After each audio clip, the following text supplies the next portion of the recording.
Hi everyone, let's talk about this rumor spreading problem. So I've got that a certain rumor spreads through a community at the rate dp dt equals this thing, where p is the proportion of the population that has heard the rumor at time t. And hopefully you recognize this equation as the differential equation that will give logistic growth. And ordinarily, this is the term that would give you that asymptotic carrying capacity, and that's at 1, and that makes sense for proportion of the population. So I'm imagining that whatever the solution curve looks like, it's going to look something like this, where this value is 1. So it's sort of asymptotically approaching 1. Okay. Right, and then note that because the proportion that has heard the rumor is a proportion, it is between 0 and 1 for all time values. Okay, so what proportion of the population has heard the rumor when it is spreading the fastest? So I'll show you a calculus way you can do this, but you really don't even need calculus for this part of the problem. So I'm thinking, okay, spreading the fastest. If I'm in my calculus mode, I'm thinking, okay, fastest, that's like a maximum, right? So what am I trying to find the maximum of? The rate of spreading is what I'm trying to find the maximum of. So if p is the proportion that's heard, then that means that dp dt is the rate at which the proportion is heard is changing. So that's like the rate of spread. So I'm looking to maximize dp dt. So if I want to maximize dp dt, I will try and find the critical values for the derivative of the thing I'm trying to maximize. So let's take the derivative of that. So let's see, we know dp dt equals, I'm going to multiply this out, so 2p minus 2p squared. So that means the second derivative, is going to be what? It's going to be 2 minus 4p. This doesn't have any places where it's undefined, so the critical value is only going to happen when the y value is 0. So that's going to be 4p equals 2, or p equals 2 over 4, or 1/2. So that tells me that when the proportion is 1/2, that's the value that's going to maximize dp dt. Okay, so that was all a calculus way of doing it, but I've been trying to emphasize that you don't want to focus so much on steps. You want to make sense of the problem. You want to be able to visualize the problem. So really, if I just thought, what does this look like graphically, the solution would have just fallen right out. So if I'm going to graph, for example, dp dt as a function of population, because that's literally the variables in this equation. I've got a dp dt, and then the variable seems to be p. So that looks like it's a parabola. I know it's a parabola looking at this. When p is 0, the whole thing is 0. And when p is 1, the whole thing is 0. So it looks like, here's value of 1. And I can tell it's a parabola because it's a second degree equation. So because it's a parabola and its two intercepts are at 0 and 1, and it's got a negative leading coefficient, I know that the maximum just has to occur at 1/2. So no calculus was required there. I just had to think about what does the graph look like. So, you know, in your real life problem solving attempts, there's very rarely going to be problems where the problem perfectly fits your ideas about what's supposed to happen. So it's really important to get used to thinking about visualizing your situation algebraically, numerically, and graphically, because that making sense of the problem is what's really going to help you solve real life problems in your real life future. Okay, so that's the answer to part A. So part B, we're saying at what time, all right, so if at time t equals 0, 10% of the people have heard the rumor, find p of t is a function of time. In other words, solve the differential equation and incorporate your initial conditions. Okay, so solving the differential equation. So I've got dp dt equals 2p 1 minus p. So I'm going to use separation of variables. So I've got 1 over p times 1 minus p dp equals 2 dt. I like to leave the 2 on this side. You could have moved the 2 over also. So let's go ahead and solve this. The right-hand side is easy. It's going to be 2t plus a constant. The left-hand side, you had to recognize this as the kind of integral for which you need integration by partial fractions.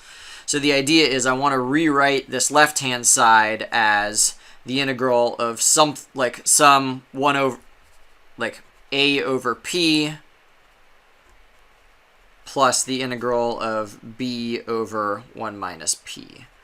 But the question is, what constants a and b will let me decompose this so that I can separate my my integral into 2 integrals. So let's have a little side box here. I want to rewrite this as this. I want to rewrite it as partial fractions. So I'm going to multiply through by the denominator here. So that gives me, so I'm multiplying through by p and also by 1 minus p. So here, when this gets multiplied by p times 1 minus p, the p's cancel. So I get a times 1 minus p. Here, when I multiply through by p times 1 minus p, the 1 minus p's cancel. So I get b times p. And then we talked about several different methods for doing this. I'm going to imagine if p equals 0, if I plug in p equals 0 here, then this term drops out, and I get 1 equals a times 1 minus 0. So that's giving me my a value. I'm going to plug in p equals 1, because when p equals 1, that makes this term drop out. And I've got 1 equals b times 1, so that gives me my b value. So now I know I can rewrite this left-hand side. The right-hand side is just coming down here. The left-hand side is, let's see, a is 1, so that gives us 1 over p. B is also 1, so that gives us 1 over 1 minus p. So now let's take those 2 integrals. This is just natural log p. This is natural log 1 minus p, but I wrote a negative sign here because I've got a -1 coefficient on the p. So remember this thing, like if I was going to take the derivative of this, the derivative of natural log p is just 1 over p. So that got me back to where I was. The derivative, let's pretend this negative sign isn't there. The derivative of this would give me 1 over 1 minus p, but then I'd need to multiply by the derivative of the inside, which would be -1. So that would give me a negative on the outside here, which I don't have. So the point of this negative is to cancel out with the negative that you get when you use the chain rule. Okay, let's use the log simplification rules to combine these. So this gives me log of p over 1 minus p.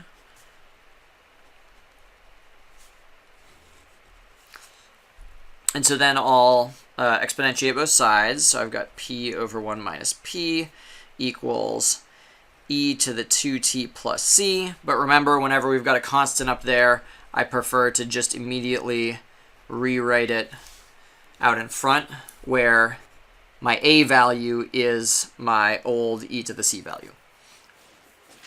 Okay, so we could substitute in our initial conditions right now, or we could solve for p and then substitute in the initial conditions. I think let's substitute in the initial conditions right now. So what's it saying? It's saying 10% have heard the rumor at t0. So when t equals 0, so e to the 0 is 1, so that gives me a. And I said 10%, so that's a p-value of 1/10. So 1/10, 1 minus 1/10 is 9/10. So that's the same thing as a equals 1/9. So I've solved for a now. So let's go ahead and rewrite a as 1/9. Now let's go ahead and solve for p. So I'm going to put all of this inside a blob. So 1/9 e to the 2t, that's all inside my blob. So I've got p over 1 minus p equals my blob. So if I multiply through, that gives me p equals blob times 1 minus p. So I will distribute the blob. Blob minus blob p. Now I'm going to add the blob p to both sides. So I've got p plus blob p equals blob. And now I'm going to factor out the p. So p times 1 plus blob equals blob. So finally, I'm going to divide through by 1 plus blob. So I've got p equals blob over 1 plus blob. And now I'm going to substitute back in for what blob was. Blob was this up here. So I've got, 1/9 e to the 2t divided by 1 plus 1/9 e to the 2t.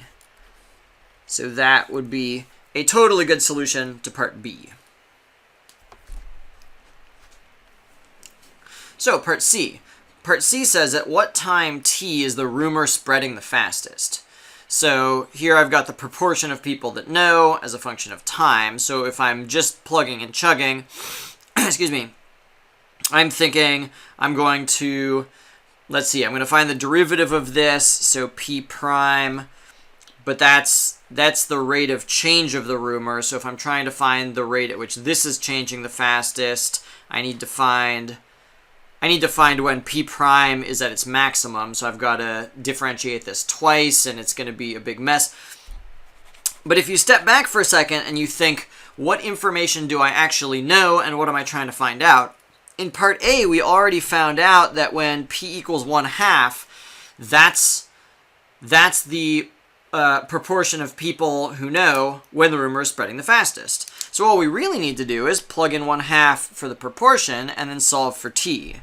So here we've got 1/2 equals 1/9 e to the 2t, 1 plus 1/9 e to the 2t. And you had calculators, and so you can totally calculator it up here if you want to. Just for kicks, I guess let's solve it by hand. So I'm going to multiply through both sides here, so that gives us 1/2 plus 1/18 e to the 2t equals 1/9 e to the 2t. So I'm going to subtract 1/18. 1/9 is the same thing as, let's multiply by, 2 over 2. So that gives us 2/18 is the same thing as 1/9. So now I can subtract 1/18 over here. So I've got 1/2 equals 1/18 e to the 2t. So I'll multiply that by 2. So 18 over 2 is 9 e to the 2t. So natural log 9 over 2 is the time. That's it.